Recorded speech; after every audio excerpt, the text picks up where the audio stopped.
Chapter 14, Buddha Vaga, the Buddha, 179. By what track can you trace the trackless one, the Buddha of limitless range, whose victory nothing can undo, whom none of the vanquished defilements can ever pursue?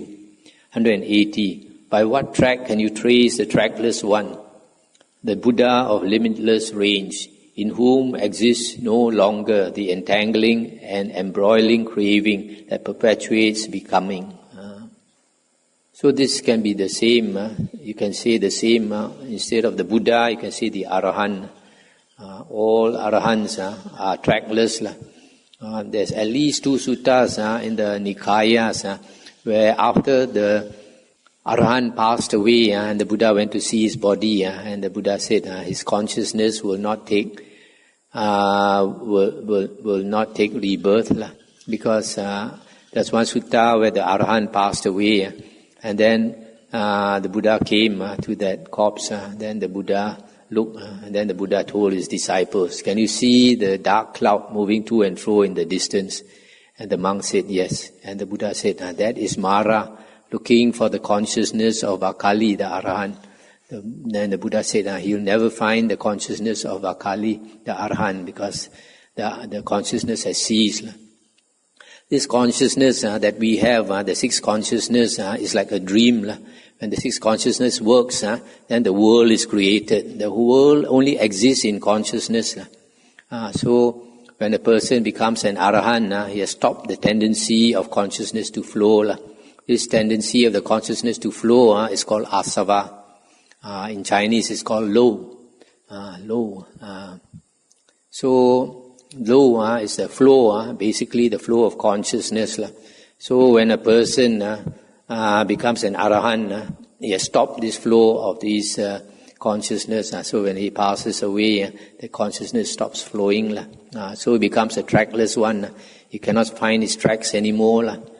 And also his victory, nothing can undo. In other words, if even an Arya, any Arya, if an Arya attains the first stage or the first fruit, Sotapanna, or the second fruit, Sakadagami, or the third fruit, Anagamin, or the fourth fruit, Arahant, he does not, it's not reversible. He cannot go on reverse gear, cannot undo what he has attained. It's forever, what he has attained is forever.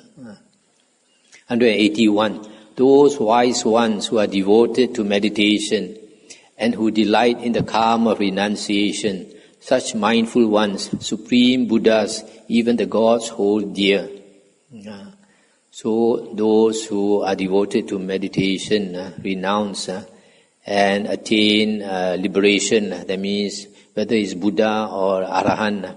An Arahant can be said to be a self-enlightened, a Buddha can be said to be a self-enlightened Arahant. Because in the suttas, the Buddha says there's no difference at all between his enlightenment and his disciples' enlightenment.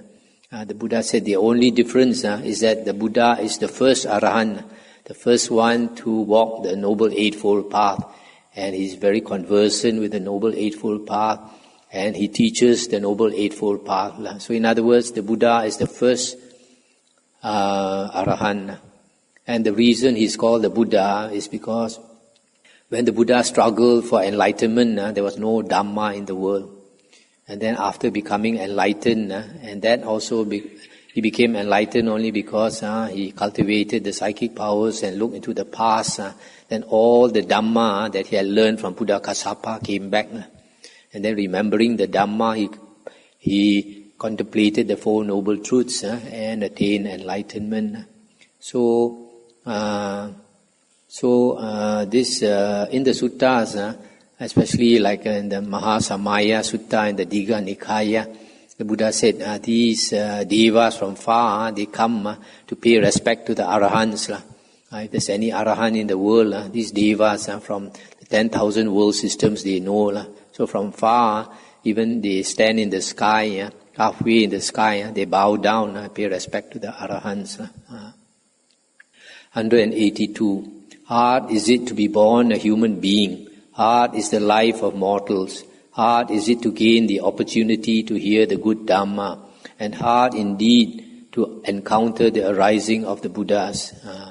So it is very difficult to get the human body, and now we have it, because in the human body we can practice the Dhamma. If we are born as a Deva or a Devi, life is so good, you don't see suffering, you don't taste suffering, you're not inclined to practice the holy path. But here, because we see dukkha all around us, we see beings dying, we see beings becoming sick and becoming old. So we see impermanence, so we want to practice. So this life as a human being is extremely valuable.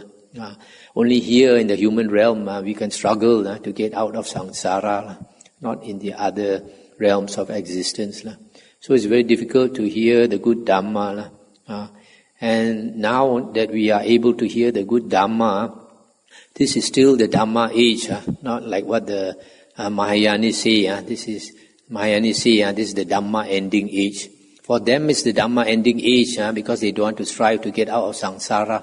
If you don't want to strive to get out of samsara, you're not practicing the Dhamma. You're only practicing worldly Dhamma, doing good and all that. But the Buddha's Dhamma is liberation. The Buddha says his Dhamma has one taste, the taste of liberation. Just like the sea has got one taste, the taste of salt. So does the Dhamma have one taste, the taste of liberation. So if we practice the Dhamma, this is the Dhamma age.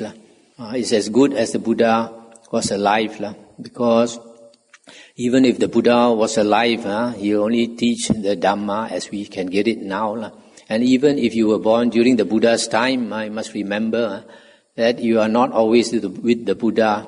And the Buddha's talks were not recorded like now. So you might only be with the Buddha for a few days or a few weeks. And then the amount of suttas you can hear from the Buddha is so few. Right now we can listen to 5,000 original suttas of the Buddha. So this is a very, very good Dhamma age, where all the pure Dhamma brought down by the Arahants. People like to say Arahants are selfish, but actually we have the Dhamma today because of the Arahants' work. If not for the Arahants' hard work today, the Dhamma would not be with us. They have transmitted it by mouth, one generation after generation.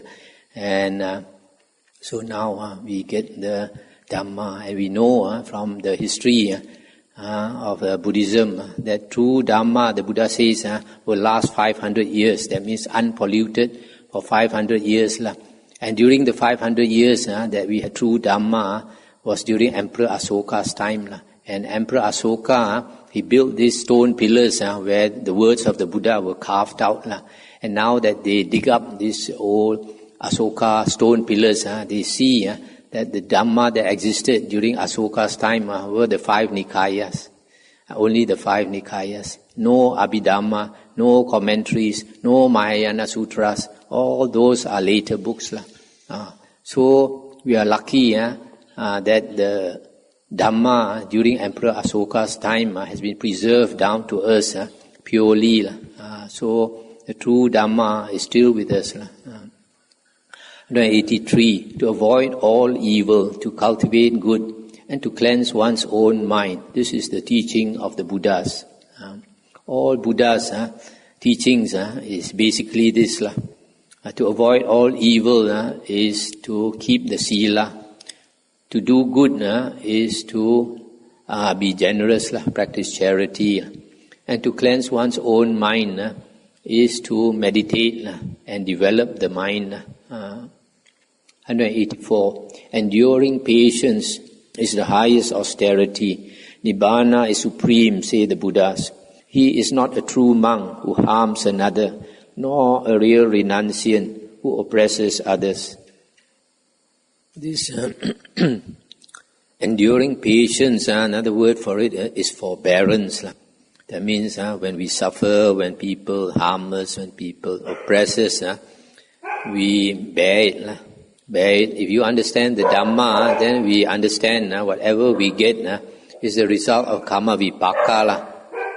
So even if people are not good to us, and we understand the law of karma vipaka, then we understand we are getting what we have done to others. So we bear it, and this is enduring patience. It's the highest austerity. Nibbana is supreme. There's nothing higher than Nibbana. The Buddha also said, Nibbanang paramang sukha. Nibbana is the greatest bliss. So a real monk does not harm another or oppress another. 185. Not despising, not harming, restrain according to the patimokkha or the code of monastic discipline. Moderation in food, dwelling in solitude, devotion to meditation. This is the teaching of the Buddhas. Not despising others, not harming others, practicing the Vinaya code, the precepts, and then moderation in eating, that means at night we don't eat. Dwelling in solitude, devotion to meditation. This dwelling in solitude, the Buddha always encouraged the monks, after 5 years of training, to stay alone and devote themselves to meditation. This is the basic teaching of the Buddhas. But in later books, they changed this. For example, I was following Mahayana Buddhism and I took the Bodhisattva precepts. And among the Bodhisattva precepts, there's one precept that says you are not allowed to live alone in the forest, to dwell alone in the forest and practice meditation. If you do that, then you are breaking the Bodhisattva precepts. So this is contradictory to what the Buddha says. The Buddha himself used to love to dwell in solitude, and he encouraged his disciples to live in the forest. And later the Buddha said, even in his old age, he liked to live in the forest for two reasons. One, if a person is used to seclusion, he likes to be alone, so he finds happiness alone. Secondly, the Buddha said, for the benefit of later generations. So he wants the later generations, that means people like us, to know that all these Buddha and Buddha's disciples like to live alone in the forest. Because when you live alone, nobody to talk to, nobody to distract you, then only you can attain high stages of meditation. 186 and 187. There is no satisfying sensual desires, even with a rain of gold coins, for sense pleasures give little satisfaction and entail much pain. Having understood this, the wise man finds no delight even in heavenly pleasures. The disciple of the Supreme Buddha delights in the destruction of craving. These sensual desires, when we enjoy it, there is never enough of it. When we enjoy good food, then we want more and more and better good food. Never seem to be satisfied. And then liquor also the same. If a person likes liquor, he drink until he is drunk. He cannot drink anymore. And tomorrow he'll want to drink again until he's drunk again. Never satisfied. There's no limit. So it's very dangerous because we don't know our limits. But our body cannot take it. Our mind also cannot take it. Sometimes people enjoy until they blow their mind. Like taking drugs, a little bit, very strong, very nice. Then you take more, increase more and more and more until you blow the fuse. So this basically is saying that even if the gold coins rain down from heaven, you get so much gold, still they are not satisfied. In the suttas, the Buddha, this Mara came to tempt the Buddha, and told the Buddha to stop meditating, and told the Buddha he can turn the whole mountain into gold for the Buddha.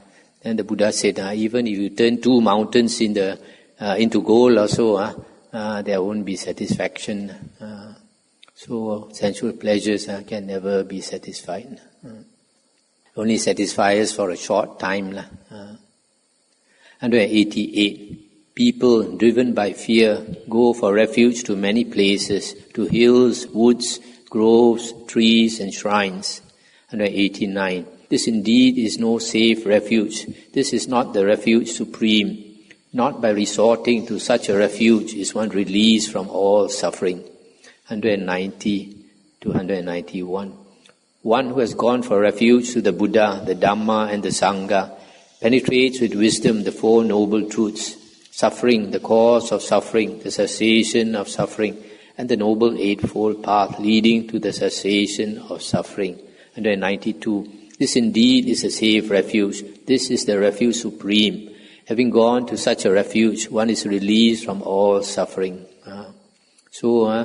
When we have fear, when there is danger, we try to hide.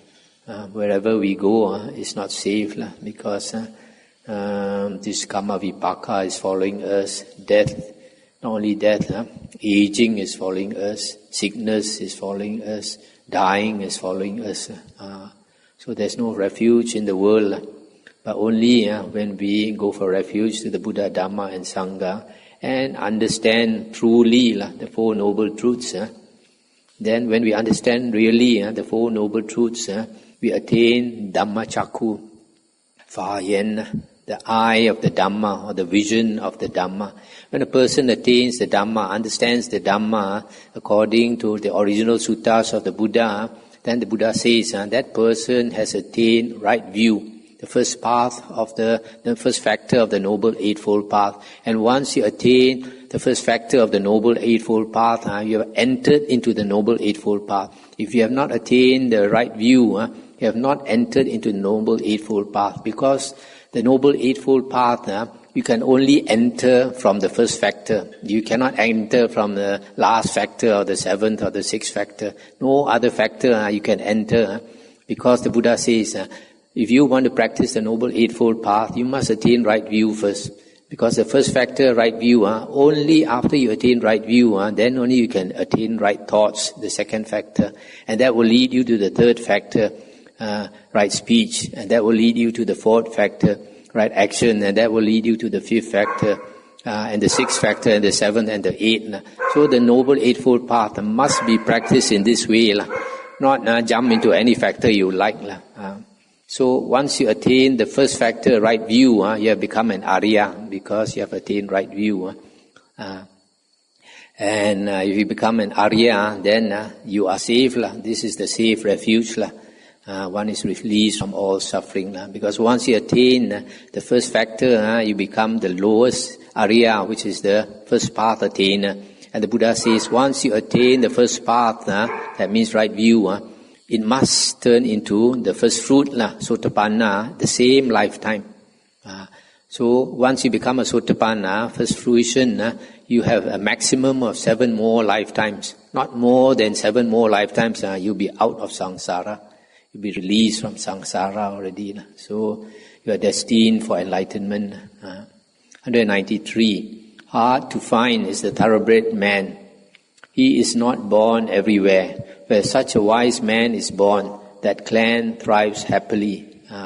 This thoroughbred man can refer to an Arya. If you have an Arya, then all the people around him will benefit, will be happy, because he practices the Dhamma, he teaches the Dhamma. 194. Blessed is the birth of the Buddhas. Blessed is the enunciation or teaching of the good Dhamma. Blessed is harmony in the Sangha. And blessed is the spiritual pursuit of the united truth seekers. So if we have a Buddha with us, we are blessed. But even if we have no Buddha, we have the good Dhamma with us, we are also blessed. Because the Buddha said, the Dhamma is the Buddha's body. Once the Buddha has passed away, the Dhamma represents the Buddha. And then if the Sangha of monks is in harmony, they are practicing the spiritual path together, that also is a blessing, because when they are united, then they do their work, they cultivate the spiritual path, and they benefit all the people around them by teaching the Dhamma. 195 to 196. One who reveres those worthy of reverence, the Buddhas and their disciples, who have transcended all worldliness and passed beyond the reach of sorrow and lamentation, one who reveres such peaceful and fearless ones. His merit none can compute by any measure. So here you see, those worthy of reverence are the Buddhas and the disciples. Who are these disciples? This not only refers to the Arahants, but it refers to all the Aryas, the Sotapanna, Sakadagamin, Anagamin, and Arahants. So if lay people, they pay respect to the Buddha and the Aryans, then the merit cannot be measured. So conversely, if you talk bad about Arahants, if you talk bad about any Arya, then the evil is also uncountable. Okay, I think I'll stop here. Anything to discuss?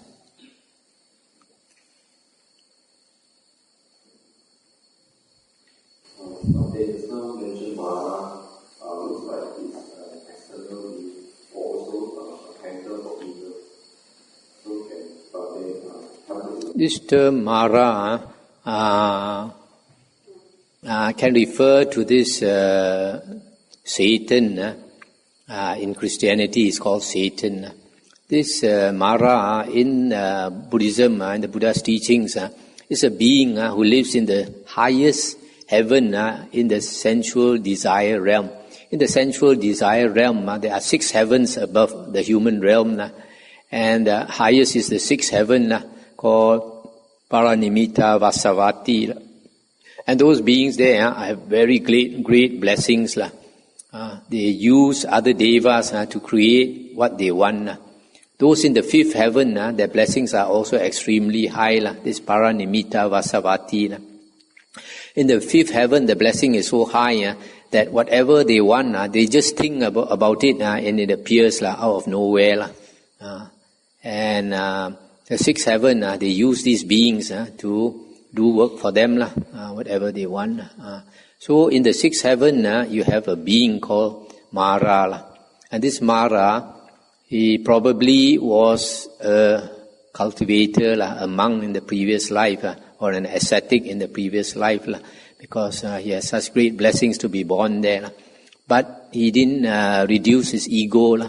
So when anybody practices the spiritual path and is near to enlightenment, that means he has attained the 4 jhanas.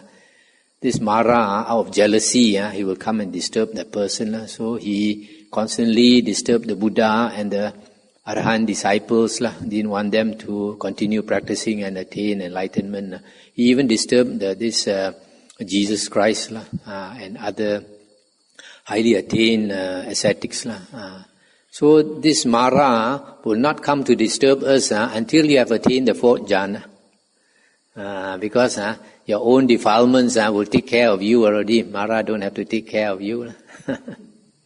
So this second interpretation of Mara is our own defilements. So our own defilements are basically, you can say it's greed, hatred, delusion. You can also say that it is the 5 hindrances.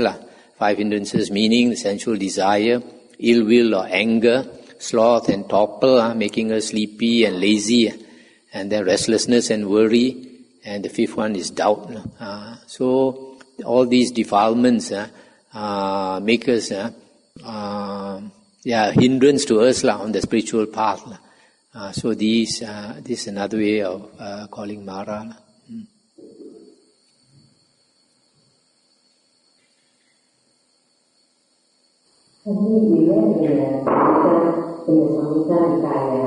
Mara was known to have possessed the mind of Brahma realm God. And the Brahma realm is actually higher than Mara's realm. You have to understand that if one who was born in the Brahma realm would have cultivated their mind very well. So can explain how it's possible that Mara can possess the mind of a Brahma God? These people who are reborn in the Brahma realm, they are, I think, of 2 kinds. One is those who practice the 1st jhana and are born there. But I think we saw so in one of the suttas that if a person does a lot of charity and keeps his sila and all that, with a lot of blessings, worldly blessings, he can also be reborn in the Brahma realm. But as I mentioned, that this Mara in the sixth heaven, he was probably a person on the spiritual path before. So he might also have attained jhana because the Buddha, you must remember, the Buddha said that when he was at the time of the Buddha Kassapa, the last Buddha, our Bodhisattva, he met this Buddha Kassapa. In our earlier suttas, the Buddha only met one Buddha, not 24 Buddhas, only one Buddha. So he met the Buddha Kassapa, and then after hearing the Dhamma, he became a monk under the Buddha Kassapa. And during that lifetime under the Buddha Kassapa, he must have attained the first jhana. Because after that, he went to Tusita heaven and then came back as Siddhartha Gautama. As a small boy, maybe at the age of 10 years old, he could meditate under the jambu tree and attain the first jhana. Which shows that he had already attained the first jhana. So, since the Buddha attained the first jhana and was born in the Tusita heaven, which is only the third heaven or the fourth heaven in the sensual desire realm. So for the Mara to have been born in the sixth heaven, it is possible he might have attained even the second jhana. But because he did not constantly, abide in the second jhana, he only attained it maybe once in a while. Because he didn't abide in the second jhana constantly, so he might have been reborn in the sixth heaven. So maybe because of that, that's why he could possess the minds of these beings in the Brahma realm.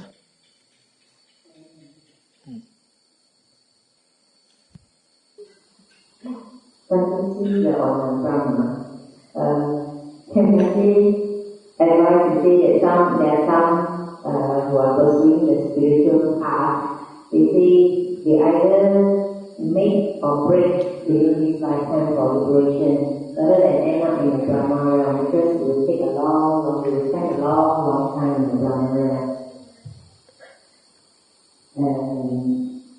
So that they will not be able to attain to liberation if they will be born in the Brahma realm. This means the both in the sense, they may not, when they are being reborn again, they might not meet the sadhana. Yes, but then we must see that even the other heavens in the sensual desire realm, they are very, very long. So even if a person is reborn in one of the heavens in the sensual desire realm, it's very likely that when he comes back as a human being, there's no more Dhamma in the world. Just like our Buddha, he was reborn in Tusita heaven, and then he came back to this world. There was no Dhamma in the world. So there's no guarantee that you will meet the Dhamma. But what is important is not so much where you are reborn. What is important is that you become an Arya. You attain the right view. Once you attain right view, understand the Dhamma by listening to the suttas, then you are secure. You will never be reborn in the woeful plains, and you are sure of attaining Nibbana within maximum of 7 more lifetimes. So don't worry where you are reborn. The most important thing is to become an Arya.